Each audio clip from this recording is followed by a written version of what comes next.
First time nila sa Manila. First time din na makasakay ng eroplano. Kung saan man yung biyahe? Okay na. Okay ra yung biyahe, Dak?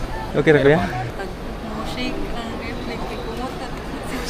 Alam na nilang ganun ang pakiramdam kapag may takot ka sa matataas na lugar. Kaya di na yun nakakagulat. Mas nakakagulat pa nga ang mga presyo ng pagkain sa loob ng NAIA. Dahil first time din nilang kumain ng 1-piece chicken with 1 cup of rice na 300 plus na kaagad ang presyo. Di ba nakakagulat yun sa mga first timer? Sa loob din ng 2 years, first time ko rin silang makapiling muli. At sa 2 years na yun, ang haba ng itinaas sa height ng panganay ko. Taas pa nabuyog, taas pa sa ako. Ito ay katuparan sa isang pangako para sa mga anak ko na sa pag-uwi ko ay pupunta sila sa Maynila at doon kami magkikita. Kasama sa wishlist ng mga anak ko ang makaapak sila sa Kamaynilaan, ang makasakay ng eroplano, makasakay ng train at iba pa. Dumating nga sila sa NAIA ng 10:15 ng gabi habang ako ay 11:15 naman, kaya hindi kami naghintayan ng matagal. Sarado daw ang gate karon, unya pa daw alas 5 mo gawa, moable ang gate sa village. Dito na muna kami nagpalipas ng gabi dahil inaantay namin ang alas 5 ng madaling araw na magbubukas ang gate sa lugar ng kapatid ko kung saan kami makikituloy. Dere na ta, tambay. Patulugar na sila.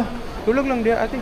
Never kong na-miss ang Jollibee dahil hindi naman ako mahilig sa fast food. At nung kabataan ko, never ko rin maranasang kumain ng Chicken Joy. Pero hindi ko yun ipagkakait sa mga anak ko, lalo na't alam kong gutom na sila sa mga oras na to. At dahil walang Jollibee dito sa loob, dito na kami sa pinakamalapit ngunit nakakagulat naman ang presyo ng mga pagkain. Pagkakugihan gidana niya eh.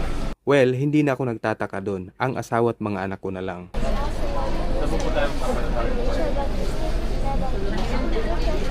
Pinatikim ko rin sa kanila ang bitbit kong kimchi na hindi ko nakain sa eroplano.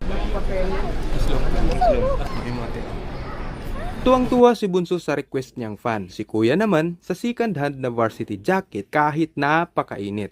Maya-maya lang mga alas 4 na at naging busy na ako sa pagbubuk ng Grab. Habang nasa biyahe naman ay nagmamaritisan kami ng driver at minamaritis namin si Mayor Vico Soto. Kaya wala na akong kuhang video doon. Pagdating namin sa bahay ng kapatid ko, nagbuklat na kaagad ako ng mga gamit. Siyempre tuwang-tuwa naman sila sa mga ukay-ukay kong pasalubong kahit hindi naman lahat nabigyan. Hindi naman nagreklamo ang isa ko pang kapatid na paminta at kimchi lang ang para sa kanya. Puro